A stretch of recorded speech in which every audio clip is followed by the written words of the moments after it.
Kiwi. 102.2 Auckland.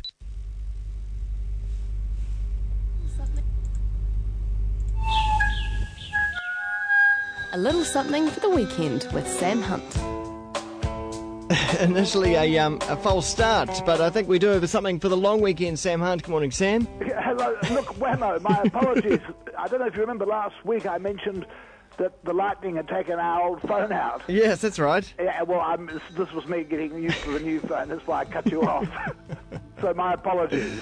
Good. I was thinking, what's happened to Sam? Is he just put the phone down? He's had enough. He's fed up. I've been pacing up and down. I've been dialing your hotline.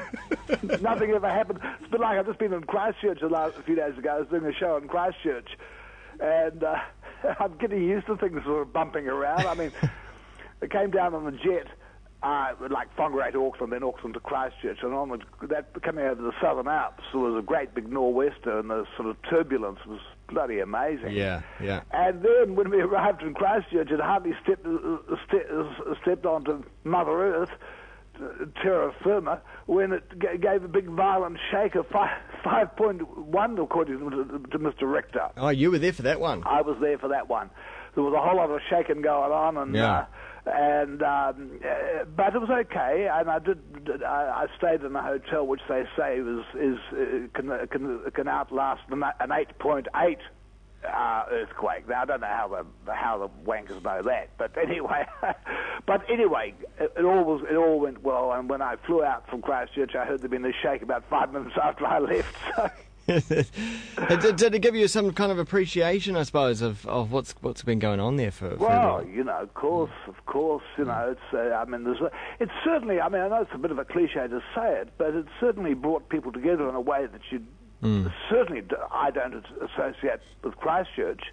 I mean, there's a very sort of class structure thing going on there, and a dark underbelly and all that sort of stuff. I don't mean that with any terrible criticism. It's just a fact of life around there. If you weren't on the first 4 ships, life is never quite the same. That's right. You ride by dinghy. But still, you know, it's funny driving back home when I flew back up to Whangarei, then into the truck yet again from the Whangarei airport. This was just a couple of days ago. And I was driving down, that's one of the central back roads that come down and bring me down onto the Kaipara. No traffic, bloody beautiful, and the Tangahua range out in front, you know, the sort of Madonna blue. And I got thinking about something which I sort of thought I'd mention this morning, Sure. which is a sort of poem and prayer. I don't always know when one is one and all, whether it's the other, or whether all poems in their own way are prayers, except maybe you're not wondering, I don't know whether... I was thinking about it. There was a line that came into mind looking at the Tangahuas, this incredible blue, and this is a great range up in this sort of central part of Northland, and wonderful range. I love them from every angle, and I got thinking about a prayer. See, there I go. I almost said a poem. A prayer that as a young child I knew, which I love just as a poem. I don't know. It's a prayer to Mary. Yeah. And I'll say it because I regard it. I mean, I'm not really. I don't know whether Mary's on the end of the line, but I love the poem, so I'll say it. I think this just as a poem. I don't care about the theology. I think on the radio, this is our best chance of reaching her right now. That's right. Yeah. Hail Mary, full of grace, the Lord is with thee. No, that's not the one. Hail Holy... This is what I love.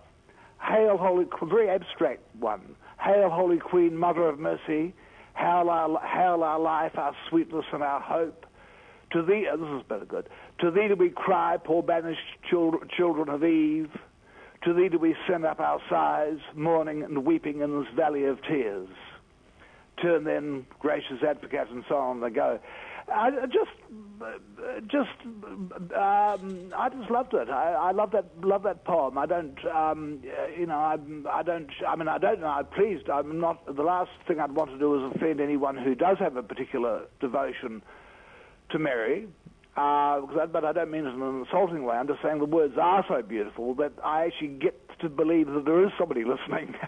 I'll read you a little poem which came to mind, a poem of Baxter's that I've known for many years, just a little short one he wrote in the 60s, around about the time he became a Catholic, actually. It's a little, what is it, roughly, I haven't seen it written down for years, but it'll be about a 12-liner. I think it's called To Our Lady of Perpetual Help, or some people may know that as Our Lady of Perpetual Succor. Mother, below my life you live, nurse of the unlucky ones, some old square-headed cabbage-eating priest, bedraggoned by arthritis, or a girl who has not found a single trusty man, all who howl in the rusty frying pan. Mother, I have no hope unless you bring me in your holy apron clean to the garden gate. Mary, raise us who walk the burning slum of days, not knowing left from right.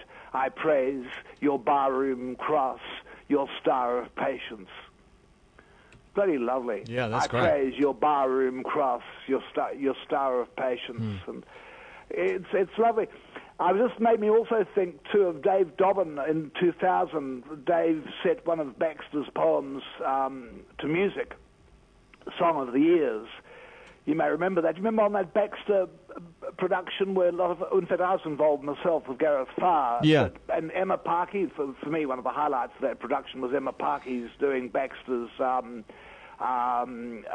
was it called? The Ballad of Firetrap Castle, early in the morning.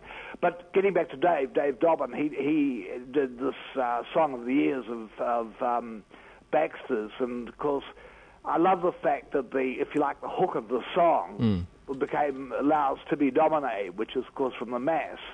And I thought it was rather nice that the hook of a pop song is taken from there. Yeah. And then I got thinking as I was driving down the Central Road, Wammo.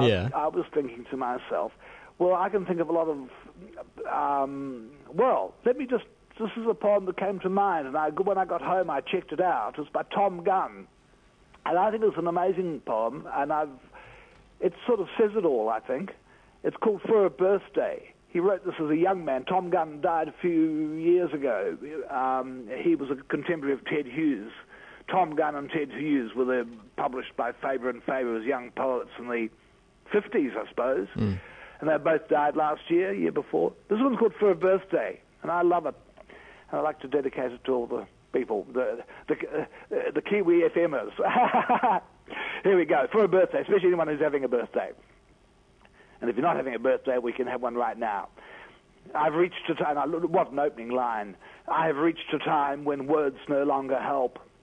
Instead of guiding me across the moors, strong landmarks and the uncertain out of doors, or like dependable friars on the Alps, saving with wisdom and with brandy kegs, they are gravel stones or tiny dogs which yelp, biting my trousers, running round my legs. Description and analysis degrade, limit, delay, slipped land from what might have been. And when we groan, my darling, what we mean, looked at more closely, would too soon evade the intellectual habit of our eyes, and either the experience would fade or our approximation would be lies. The snarling dogs await upon my haste, tons which I am detaching ounce by ounce. All my agnostic irony I renounce, so I may climb to regions where I rest in springs of speech, the dark before of truth, the sweet, moist wafer of your tongue I taste, and find right meanings in your silent mouth. Golly. Eh? There's power in that. Do you like that? Yeah. That's Tom Gunn. He's great. He's great. So there we are on these rather wandering thoughts to do with poem and prayer. And I think, well, the sweet, moist wafer of your tongue I taste and find right meanings in your silent mouth in a simple sort of way explains one of the great mysteries of theology. So I think that's where poems can take you. And you mentioned Emma Parkey a little bit earlier. It's good to see her back with some new songs. Oh, really? Yeah. Oh, wow. Oh, I better ring my people. Is it like an album? You'll be. I think it's just a few songs. I don't think it's the full album. Mr. Collins outside might be able to answer the full album or a couple of songs. I think it's just a couple of songs at this stage. I would say an album would be on the way. Oh, I want to get hold of. I love Emma Parky's work. I always remember when we performed the Baxter performance and come to Emma's part. Oh, it was so powerful, powerful. And I remember one time I had for 2 years I had a really bad headache, and I was driving along some road somewhere, and I turned the radio on, and Emma Parky was singing that song. And you know, the headache, I never had a sort of headache since. There you go. Yeah. Emma Parky's an aspirin. I'll tell you what, she's better than that saint they canonised in Australia last week. I reckon we should make Emma Parky the saint. Yeah. She performs miracles. That's good enough for me. Yeah. All good poets do. Hey, thanks, Wammo. Yes, thank you, and you have a great long weekend. Is it a long weekend this weekend? It's the Labour weekend. Oh, no. No one tells me anything.